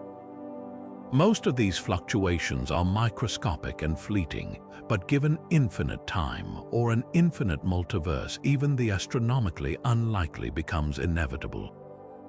A fluctuation doesn't just spawn a particle, but an entire universe, complete with its own Big Bang and physical laws. Our existence could be the result of one such cosmic lottery win, a universe that didn't just collapse back into the void but stabilized long enough for stars, planets, and life to emerge. Critics argue this is a philosophical dead end. If every observation can be explained as a fluctuation, science loses its predictive power. Why trust any law of physics if they might just be temporary quirks of this particular bubble? Supporters counter that some universes, like ours, develop stable structures that persist long enough to observe themselves. In other words, we don't see the countless failed fluctuations because they're gone before they can witness anything at all. The implications are humbling. If true, our universe has no grand design, no deeper purpose, just a roll of the dice in an endless cosmic casino. And somewhere out there in the void, other universes might be flickering in and out of existence, some lasting nanoseconds, others enduring for eons. The eerie silence of the cosmos takes on new meaning. We might not hear from other civilizations because almost all universes are stillborn, and we're the rare exception that got lucky. But the biggest question remains, if we're just a fluctuation, how long until the void claims us back? The answer might lie in dark energy's accelerating expansion, a countdown to the day even atoms dissolve into the quiet from which we came. Until then, we're left with a paradox. The more we learn, the more the universe seems like a dream, vivid, self-contained, and utterly improbable. And when the dream ends, will there be anyone left to remember it was ever here? What if the universe we see, the stars, the galaxies, even our own thoughts, are just ripples on the surface of something infinitely deeper? This is the heart of physicist David Bohm's implicate order, a theory so radical it reshapes reality itself. Bohm rejected the fractured, mechanical view of the cosmos, proposing instead that everything we perceive is an unfolding of a hidden, unified whole like ink droplets suspended in glycerin. Twist the fluid and the droplets seem separate, untwisted, and they vanish back into the background. Our universe, in this view, is the twisted state and explicate order, while the true nature of reality remains folded into the implicate, an undivided, flowing presence that underlies all things. The roots of this idea dig deep into quantum mechanics' strangest behavior, non-locality. When two entangled particles instantly mirror each other's states across vast distances faster than light could connect them, it suggests a layer of reality where separation is an illusion. Bohm argued this wasn't a quirky exception but a clue. In his model, particles aren't isolated objects but dynamic projections of a deeper holographic reality. The entire cosmos, from quarks to constellations, might be like shadows cast by a single, inseparable source. Imagine a dancer's movements captured in a hall of mirrors. Each reflection seems independent, yet all stem from one body. This throws open, haunting questions about consciousness. If reality is fundamentally unified, could our minds be tapping directly into the implicate order? Bohm thought so. He saw thought itself as an unfolding process where ideas, memories, and perceptions emerge from a deeper, collective flow, not as isolated events in the brain, but as whirlpools in a vast river of meaning. Some researchers even speculate that the implicate order could explain psychic phenomena or intuitive leaps, framing them not as supernatural, but as momentary glimpses behind the curtain of separation. Critics dismiss this as metaphysics masquerading as physics. Without equations to predict new phenomena, they argue, Bohm's ideas remain poetic rather than scientific. Yet supporters point to eerie resonances with modern physics. Holographic duality in string theory, where higher dimensional information encodes on lower dimensional boundaries, echoes Bohm's vision. Even quantum decoherence, the process that makes quantum weirdness collapse into classical certainty, might reflect our limited view of the implicate whole. The most profound implication: if Bohm was right, the universe isn't a machine made of parts, but a living, breathing verb constantly folding and unfolding itself.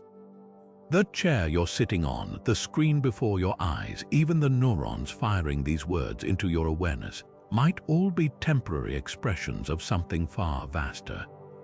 It's a reminder that reality, no matter how solid it seems, could be just the surface of an ocean whose depths we've only begun to dream. Imagine if every electron, every photon, and every ripple in space-time didn't just behave like bits of information, but actually were bits etched into the fabric of reality at the smallest possible scale.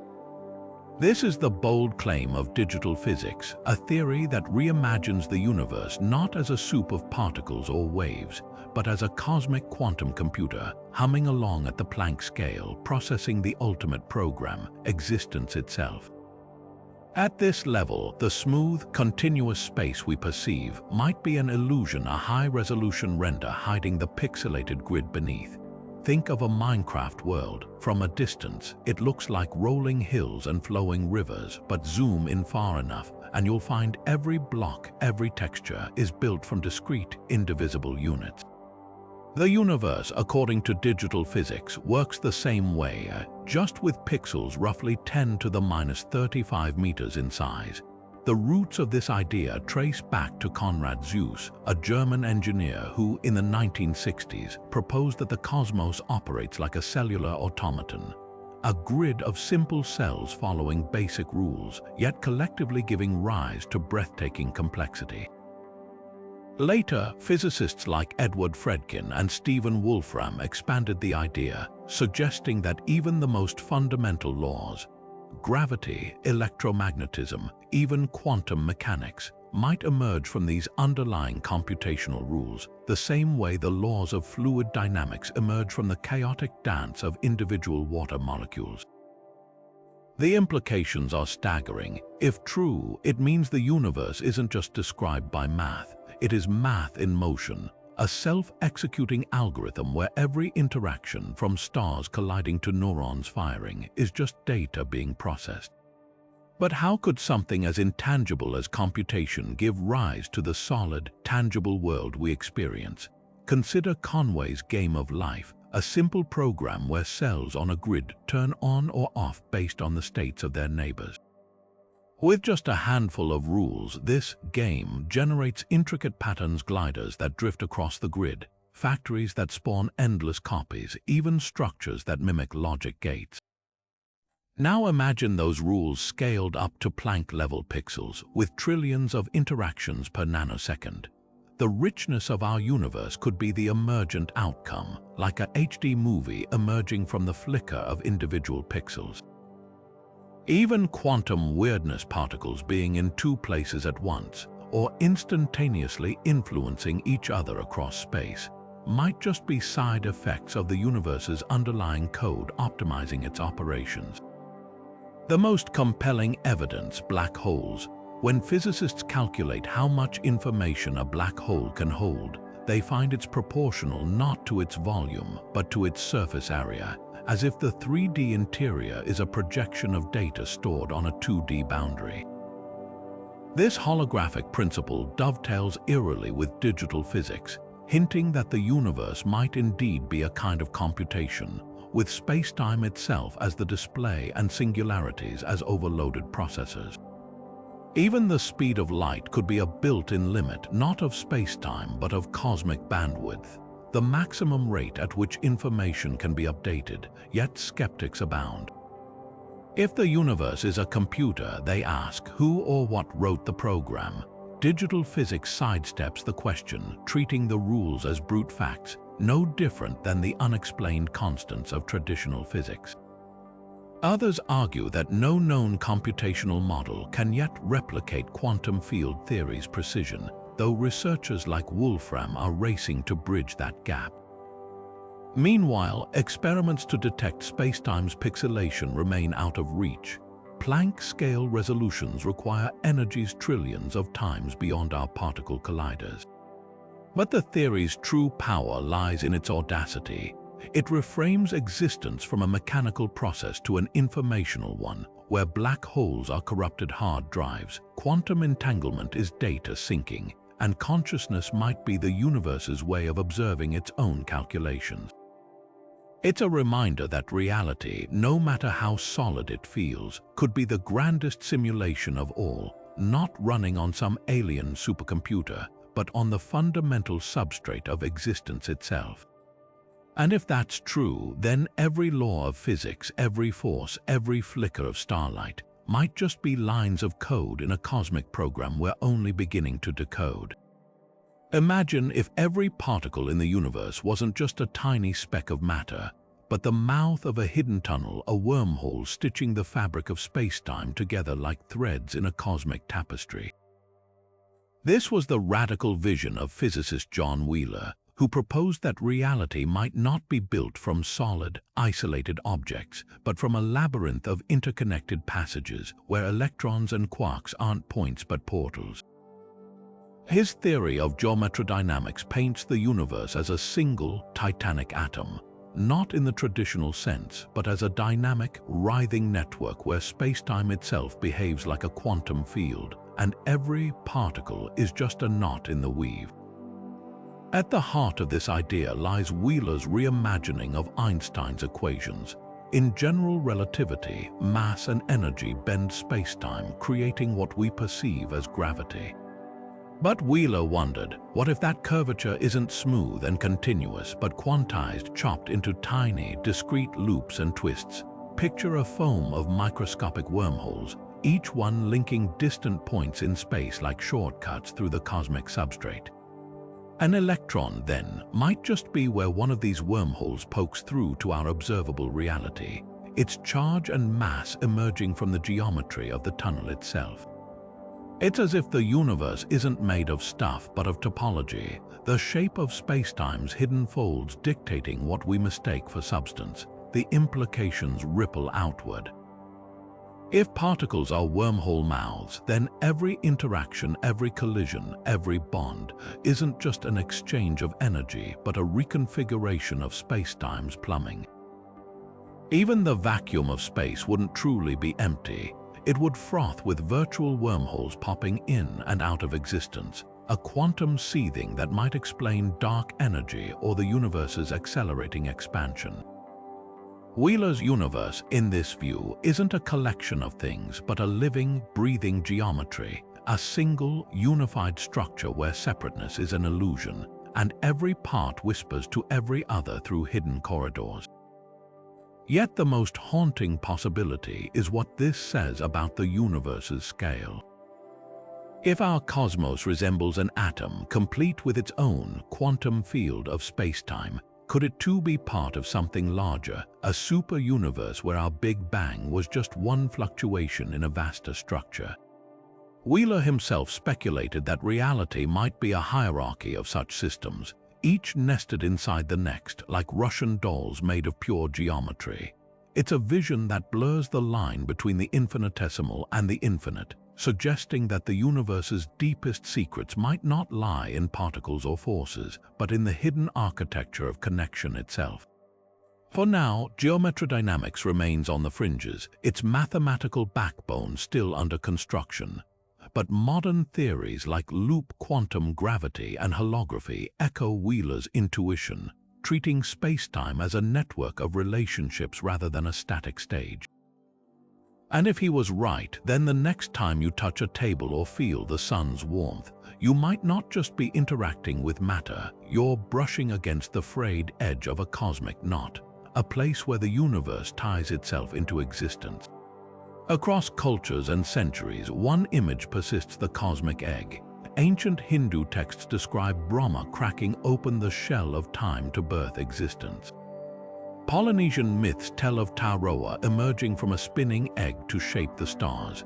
Even modern science whispers of a universe that began as a single point, like the yolk at the center of some unfathomable celestial egg.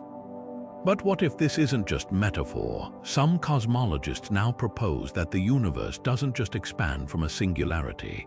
It might pulse through cycles of collapse and rebirth, cracking open and resealing like an infinite nesting doll of cosmic eggs. At the heart of this idea lies the mathematics of cyclic cosmology. Unlike the one-and-done Big Bang model, these theories suggest that when our universe reaches maximum expansion, dark energy, the mysterious force accelerating its growth, could reverse into a crushing pull, drawing everything back toward a singularity. But here's the twist: instead of ending in oblivion, that collapse might trigger a quantum bounce, where spacetime rebounds into a new expansion phase. Picture an eggshell shattering only to reform instantly, its fragments rearranging into a fresh, unblemished surface. Each cycle wouldn't be an exact copy, though. Quantum fluctuations during the bounce could tweak the constants of nature, meaning every new universe might emerge with slightly different physics, some sterile, others ripe for life. The evidence, surprisingly, might be written in the sky. If a previous cosmic egg existed before ours, its gravitational waves could have imprinted faint spiral patterns on the cosmic microwave background, ancient ripples waiting to be decoded. Telescopes like Planck have hunted for these telltale swirls, though no definitive signal has emerged yet. Other clues lurk in the distribution of galaxies, odd symmetries or voids that seem too precise to be random, like echoes of a universe that's done this dance before. Critics argue these models rely on speculative physics, particularly the behavior of dark energy at extreme densities. Yet proponents counter that cyclic cosmologies solve glaring puzzles, like why the universe began in such a low entropy state. A previous cycle could have reset the cosmic clock, scrubbing away disorder like a blackboard wiped clean. It also dodges the need for a singularity, a point where physics breaks down by replacing it with a smoother quantum transition. The most poetic version comes from physicist Roger Penrose, whose conformal cyclic cosmology imagines each cosmic egg's death not as a fiery crunch but a quiet transformation. As the universe expands into near-nothingness, its vast scales become meaningless. A single photon could span the entire cosmos. In this state, the end of one cycle perfectly mirrors the beginning of the next, allowing time to loop without a discrete moment of rebirth. The universe doesn't bang, it exhales, then inhales. So where does that leave us if the cosmic egg theory holds? We're neither at the beginning nor the end, but somewhere in the middle of an infinite omelette, with universes frying up and dissolving in a pan we can't see. And when you look up at the night sky, those stars might not just be distant suns. They could be the shimmering remnants of a universe that came before, or the first sparks of one yet to be. Either way, the egg is still cracking, and we're here to watch the shell fall. What if the universe isn't an expanding void or a cosmic hologram, but a crystal, with space-time itself as its lattice? Crystallographic universe theories propose exactly this, that the symmetries and constants we observe in nature aren't arbitrary, but emerge from a deeper, crystalline structure woven into the fabric of reality. Picture a snowflake under a microscope. Its intricate, repeating patterns aren't random. They're dictated by the rigid geometry of water molecules locking into place. Now imagine that same principle scaled up to cosmic proportions, with the universe's laws, the speed of light, the strength of gravity determined by the atomic arrangement of spacetime's hidden scaffolding. This idea isn't just poetic speculation. Physicists have long noticed eerie symmetries in particle physics and cosmology that resemble the orderly patterns of crystals. Take the Standard Model, which describes fundamental forces and particles. Its mathematical structure mirrors the symmetry groups found in crystallography, the study of how atoms arrange in repeating units. Even spacetime's four-dimensional symmetry, 3 of space, 1 of time, could be a shadow of a higher dimensional crystal's geometry, projecting into our perception like a hologram. Some theories, like Garrett-Liss's E8 model, suggest the entire universe might be a manifestation of an 8-dimensional crystalline shape, with particles and forces arising as vibrations in its structure. The implications are profound. Crystals have defects, places where their perfect patterns break down. If spacetime is crystalline, these defects could explain cosmic anomalies like dark matter. Imagine a crack in the universe's lattice. Matter passing near it would behave oddly, as if tugged by invisible mass. Even the universe's expansion might be a slow rearrangement of this cosmic lattice, like ice melting into water as its crystal structure loosens. Quantum weirdness, too, could find new clarity. Particle entanglement might be strands of the crystal vibrating in unison, their connection built into the framework of reality itself. Critics argue that a crystalline universe would leave observable fingerprints, preferred directions in space where the lattice's structure breaks isotropy, the assumption that the universe looks the same in all directions. Yet supporters point to tantalizing hints, like anomalies in the cosmic microwave background's polarization or unexplained alignments in quasars across billions of light years. Even the fine structure constant, a dimensionless number governing electromagnetism, might vary slightly along crystal axes we haven't yet mapped. The most radical version of this theory suggests the universe isn't just like a crystal, it is one, growing and evolving. Just as ice forms around a seed particle, our cosmos might be a single domain in a vaster crystalline multiverse. its physics determined by how its lattice locked into place during the Big Bang. Dark energy, perhaps the latent heat of this cosmic crystallization, still pushing the lattice apart. So the next time you admire the geometric perfection of a gemstone or the fractal branching of frost on a window, remember, you might be glimpsing the universe's blueprints, not written in equations, but etched in the silent, shimmering symmetry of a crystal older than time. What if every equation scribbled on a chalkboard isn't just describing reality, but is reality? Max Tegmark's mathematical universe hypothesis takes the power of numbers to its ultimate conclusion. Our cosmos isn't merely governed by math, it is math, a vast, self-contained structure where particles, forces, and even consciousness itself are nothing more than abstract relationships in an eternal, unchanging web of logic. Think of a triangle. It doesn't exist in the physical world, just the idea of three connected lines forming angles. Yet its properties are undeniably real, discoverable by anyone who draws one. Tegmark argues the universe works the same way. We're not physical beings observing math, we're mathematical patterns observing ourselves. This radical view stems from an unsettling observation. Mathematics isn't just effective at describing nature, it's unreasonably perfect at it. When physicists derive equations to predict quantum behavior or galactic motion, they're not approximating reality. They're uncovering precise, elegant relationships that hold true from the tiniest quark to the largest supercluster. Tegmark's leap is to ask, what if that's not a coincidence? What if the reason math fits so well is that reality is math, and what we call physical laws are just the immutable properties of these abstract structures? In this framework, an electron isn't a tiny ball of charge, it's a specific solution to the Dirac equation, and the universe is every possible solution playing out simultaneously across a landscape of pure mathematics. Critics pounce on two gaps, consciousness and testability. If the universe is just math, how do subjective experiences, the taste of coffee, the sting of pain, emerge from cold equations? Tegmark suggests consciousness could be a particular kind of information processing, a self-referential loop in the mathematical fabric that creates the illusion of self.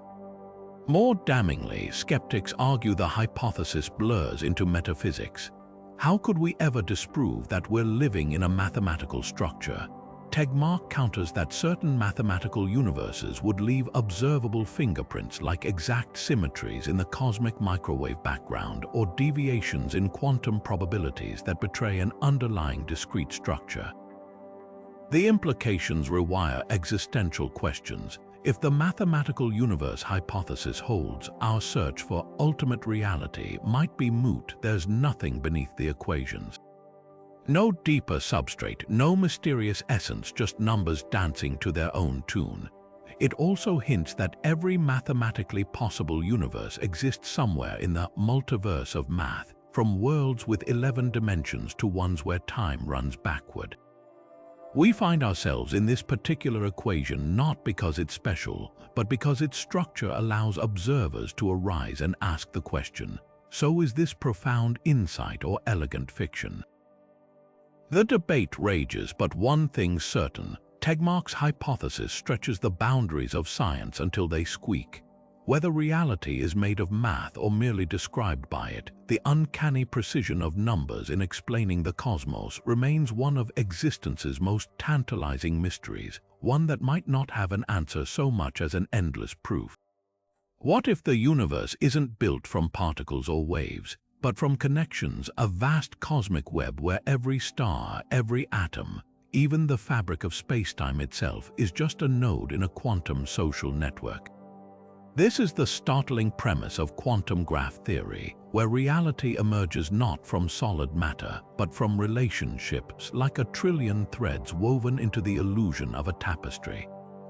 Imagine zooming in on the universe's deepest layer and finding not tiny billiard balls, but something akin to a Twitter feed, a buzzing, ever-changing network of interactions where particles aren't things but consequences of how the graph links and updates.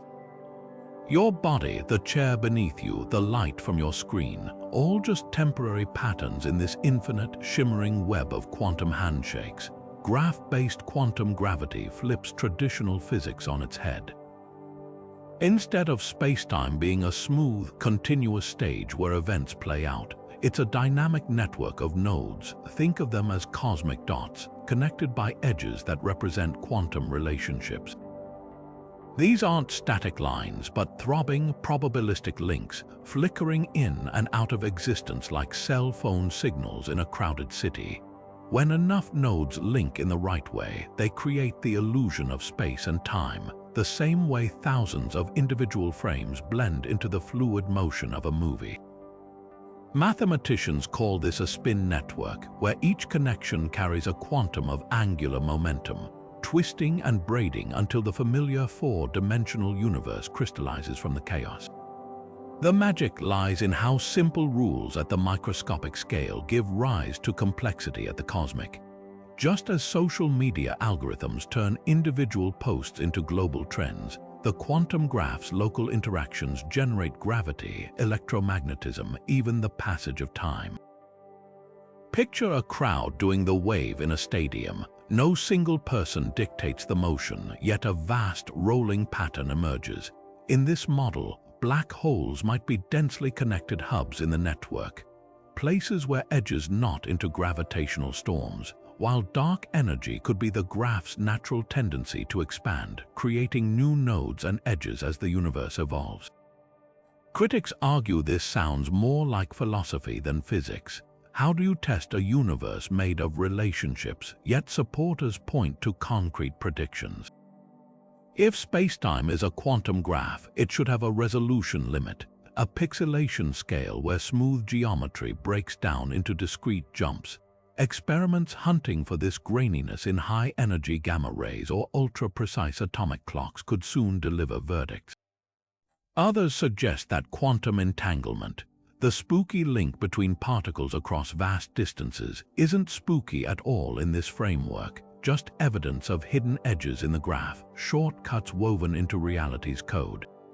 Perhaps the most poetic implication is what this says about you. In a relational universe, consciousness might not be a byproduct of brain chemistry, but a natural phenomenon of sufficiently complex networks like a social media feed becoming self-aware. Your thoughts, your memories, even your sense of self could be emergent properties of nodes firing in patterns too intricate to map. It's a humbling thought that every time you ponder the cosmos is, in some small way, pondering itself. So the next time you scroll through your phone, remember, you might be holding a miniature model of the universe's deepest truth. That existence isn't about what things are, but how they're connected. And if that's the case, then reality isn't just stranger than we imagine. It's stranger than we can imagine, a silent conversation between points in the dark. The universe isn't just expanding. It might be repeating itself over and over in patterns so intricate they defy the very notion of scale. Fractal cosmology dares to suggest that the cosmos isn't uniform or random, but structured like a Mandelbrot set. Zoom in or out far enough, and you'll find the same swirling motifs of galaxies, clusters, and voids, echoing endlessly from the smallest quantum flicker to the vastest supercluster. This isn't just poetic symmetry.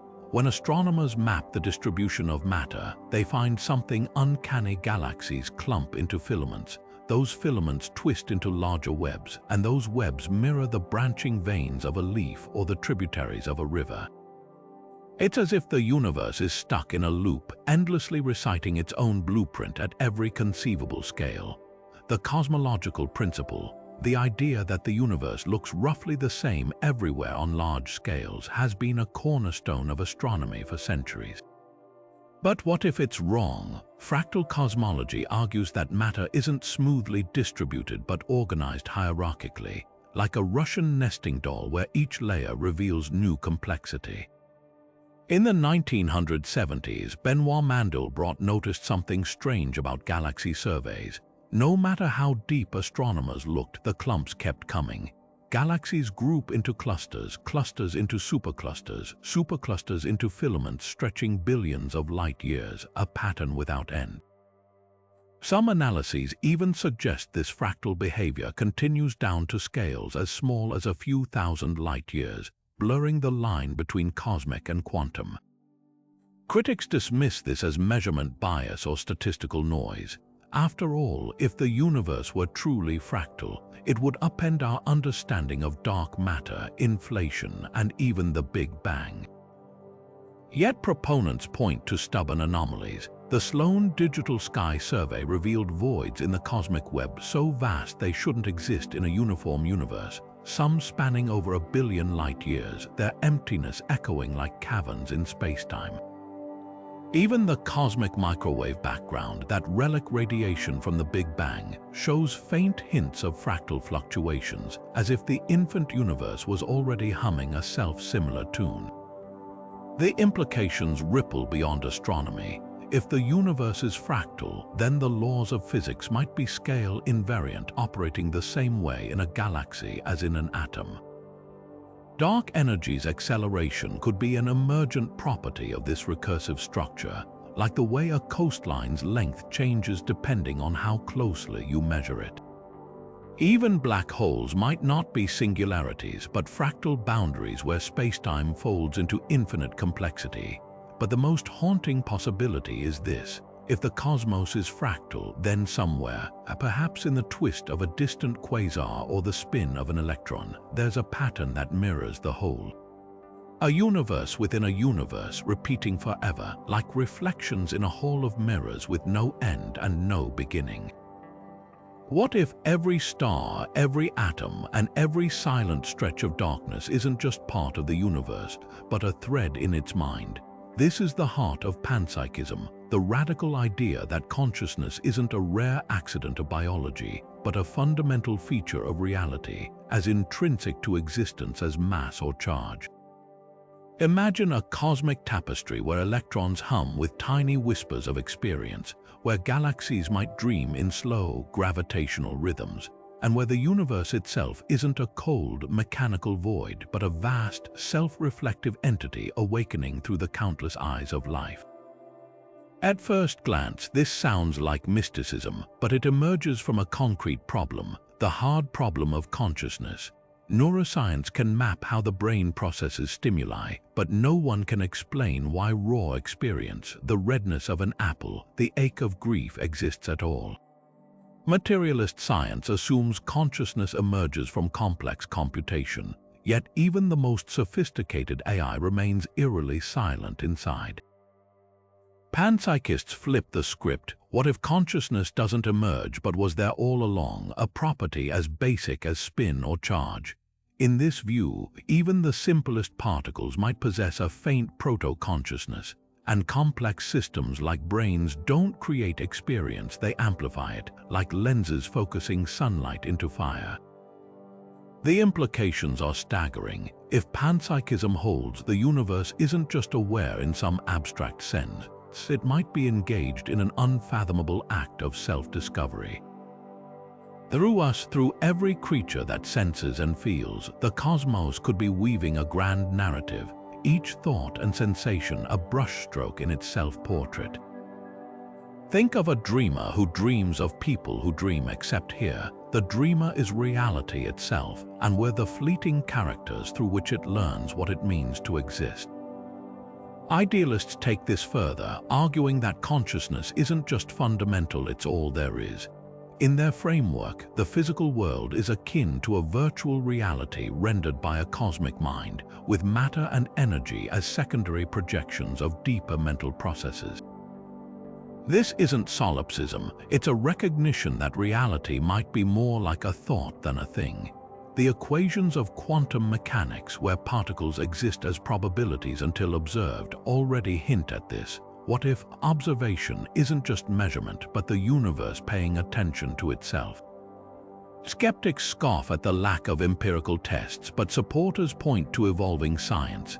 Integrated information theory, for instance, provides a mathematical framework for quantifying consciousness, suggesting even non-biological systems, like a thermostat or a black hole's event horizon, might possess a flicker of experience if their internal complexity crosses a threshold. Others note that panpsychism elegantly dodges the combination problem, how tiny conscious bits scale up to human awareness by suggesting subjectivity isn't additive but unified from the start, like droplets merging into an ocean. The most haunting question isn't whether the universe is conscious but what it wants. If reality is a mind, does it have intentions? Is evolution its way of refining self-awareness? Are black holes its forgotten memories and supernova its bursts of inspiration? We might never know. But if panpsychism is right, then every time you gaze at the night sky, the universe isn't just watching back, it's remembering through your eyes what it means to be alive. From cosmic holograms to mathematical multiverses, from universe-sized black holes to space-time crystals, the theories we've explored today don't just tweak our understanding of reality, they shatter it completely. Each one whispers a different secret about the hidden architecture of existence, whether it's the universe as a neural network humming with self-awareness or as an endless fractal repeating its patterns across scales. Some suggest we're living in a simulation, others that we're projections from a two-dimensional boundary, and still others that every choice spawns an entirely new cosmos. The astonishing part, none of these ideas are pure fantasy. They're serious scientific hypotheses, born from the edges of physics, mathematics, and philosophy, all grappling with the same spine-tingling question: what if we've been looking at reality all wrong? Take a moment to let that sink in. Every night when you glance up at the stars, you're not just seeing distant suns. You might be staring at the surface of a hologram, the echo of a white hole's eruption, or the ghostly imprint of a universe that existed before ours. The equations on a physicist's chalkboard aren't just descriptions of the cosmos, they could be the cosmos with numbers and geometry as the true substance of existence. Even time itself, that steady arrow we take for granted, might be an illusion, a flickering projection from a deeper, timeless web of cause and effect. So which theory feels most compelling to you? Does the holographic principle's pixelated universe click into place, or does the cosmic egg cycle of rebirth feel more resonant? Maybe the idea of a quantum multiverse, where every possibility blooms into its own reality, makes your imagination catch fire, or perhaps you're drawn to the haunting beauty of fractal cosmology, where the universe endlessly mirrors itself from the tiniest quark to the grandest supercluster. There are no wrong answers, just endless ways to marvel at the mystery. And remember, this is just the tip of the cosmic iceberg. For every theory we've covered, there are dozens more lurking in the shadows, ideas like loop quantum gravities spinning space-time threads, or the possibility of a time crystal universe pulsing in perfect, eternal rhythm. If your favorite didn't make the list, or if you've stumbled upon a wild hypothesis we haven't touched, shout it out in the comments. The greatest discoveries often start with someone daring to ask, what if? We'll leave you with a thought from the legendary physicist Richard Feynman, who once said, "I think I can safely say that nobody understands quantum mechanics." That's the heart of all this, the breathtaking humility of science in the face of the unknown. Every theory, no matter how bizarre, is a love letter to curiosity, a testament to our refusal to accept that the universe must be as it seems. So keep questioning, keep wondering, and most of all, keep looking up. The cosmos isn't just stranger than we imagine, it's stranger than we can imagine, and that's what makes the journey so extraordinary.